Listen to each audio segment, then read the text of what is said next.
En Côte d'Ivoire, de nouvelles dispositions ont été arrêtées dans le cadre de la lutte contre le terrorisme.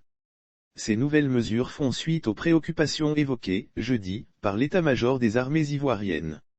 Les préoccupations de l'état-major des armées à l'issue de la réunion du Conseil de sécurité tenue ce jour à Abidjan, le chef de l'exécutif ivoirien a annoncé un ensemble de dispositions visant à contrer au mieux la menace terroriste qui est bien réelle dans le nord de la Côte d'Ivoire, notamment aux frontières avec le Mali et le Burkina Faso.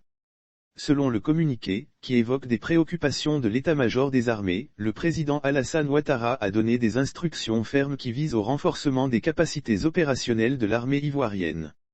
Le chef d'état-major, à la suite de la décision de retrait de l'opération Barkhane et de la force Task Takuba du Mali, a informé le Conseil national de sécurité des besoins additionnels des forces de défense et de sécurité, FDS, en termes de renforcement des capacités, indique le communiqué, précisant qu'il s'agit de moyens qui permettront à l'armée ivoirienne d'anticiper et de lutter efficacement contre les menaces terroristes et les incursions à nos frontières.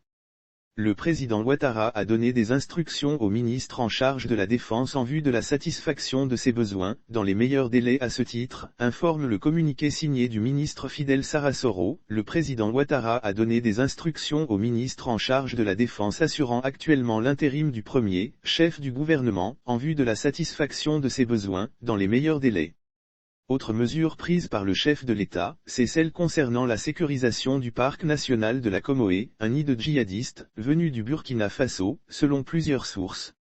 Lire aussi lutte contre le terrorisme, l'appel du ministre Téné Brahima au PDCI, PPACI, RHDP et autres. Le président Alassane Ouattara a instruit les ministères ivoiriens en charge de la défense et de la sécurité à l'effet de la mise en place d'une nouvelle stratégie de gestion de cette réserve naturelle, s'inspirant de l'expérience d'Africa Park Networks, APN, au Bénin, en vue de créer un espace d'air protégé face aux nouveaux enjeux sécuritaires, économiques et environnementaux.